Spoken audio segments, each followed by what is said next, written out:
The Rajarajeshwara temple. King Rajarajadeva. Hey, the name of the temple is almost identical to the name of the king. You know, JC, kings often build places of worship as symbols of their power and wealth. But more importantly, they built them as a symbol of their devotion to God. So which god did King Rajarajdev build the temple for? The king wanted to appear like a god in front of his subjects. So he chose the deity Rajarajeshwaram, who had a similar name. Wow, that is interesting. Most of the times, kings constructed very large temples as a tribute to their chosen deities. So all these temples contain deities chosen by the king? Only the main deity of the temple was chosen by the king. But the temple also contained less important deities. Were not these lesser deities chosen by the king? No, they belonged to the king's allies and subordinates. Sounds interesting. It is. I wish I could tell you more, but I have work to do. Why don't you watch some more TV? Hey, what's this new TV show going on? What were you saying about the royal temple, Effendi Rustam? Well, the temple is almost a replica of the kingdom we live in. By worshipping deities in a temple, the king and his allies are bringing the just rule of the gods on earth. I think this man will be able to answer my questions. Gizmo Gadget, take me to this man. Hello there. I was wondering if you could tell me about the kings and their places of worship. It seems that you are interested in the pursuit of knowledge. What do you want to know?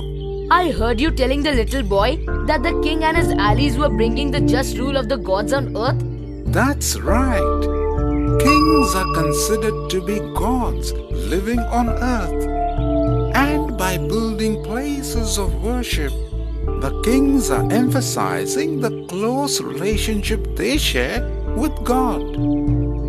Gods on earth? Wow! However, not all rulers claim to be incarnations of God. For example, the Muslim sultans and padshahs have never believed they are akin to God. Effendi is right. Come, we should go to see the Delhi mosque. Although sultans and padshahs did not consider themselves as gods. Persian court chronicles often describe the sultan as the shadow of God. Shadow of God? Yes, the sultan was considered a substitute of God on earth, just like Alauddin Khalji. You look confused. Now you'll say you don't know why Alauddin Khalji became the sultan. Why did he become the sultan? Don't mind. Ali likes to tease others. Well, okay. There is an inscription in the Delhi mosque that states that God chose Alauddin to be the king. And so, he was also known as the shadow of God. And why did God choose him as the king? That's because Alauddin Khalji had the qualities of Moses and Solomon. Now, don't give away all the answers, Ali, or I'll lose my job as scholar in the king's court. It is believed that the rule of a just king is the age of plenty, when the heavens will not withhold rains. Sounds like a weather forecast to me. Today we have a just ruler, so expect heavy rains till early evening. So you work in the king's court. That's right. I'm a scholar. Yeah, Effendi is going to make the city a great cultural center. Cultural center.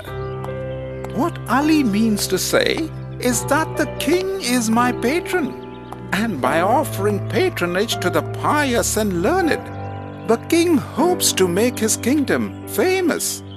So all the king wants is men from religious background possessing lots of knowledge to make his kingdom well known amongst his subjects. Yes, kind of. That is because the hallmark of a true ruler is his ability to usher in the age of plenty. You have quite a sense of humor. But easy access to water is an important necessity in the age of plenty. So it's not surprising that there is a great demand for water tanks and reservoirs. You're kidding me. No, I'm not. Rulers are greatly praised for building public reservoirs and tanks. In fact, Sultan Iltutmish won universal respect for building a reservoir outside Delhi Ikuna. What was this reservoir called? The reservoir was called Hazi Sultani, or the King's Reservoir. Hey, what is that? Well, that is a tank built by the Sultan along with the reservoirs to serve the same purpose. These reservoirs and tanks were sometimes even built at places of worship. I never knew I would learn so much. Thanks, Effendi Rustam. I better head home now. It's been a great pleasure talking to you. Have a safe trip home.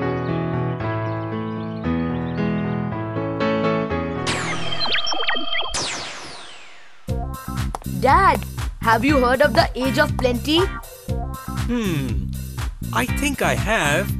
People believed that the heavens would give them plenty of rain. Yeah, you're right. But if I lived in the Age of Plenty, I wouldn't have wished for rains. Really? I'd prefer the king to build a temple dedicated to me.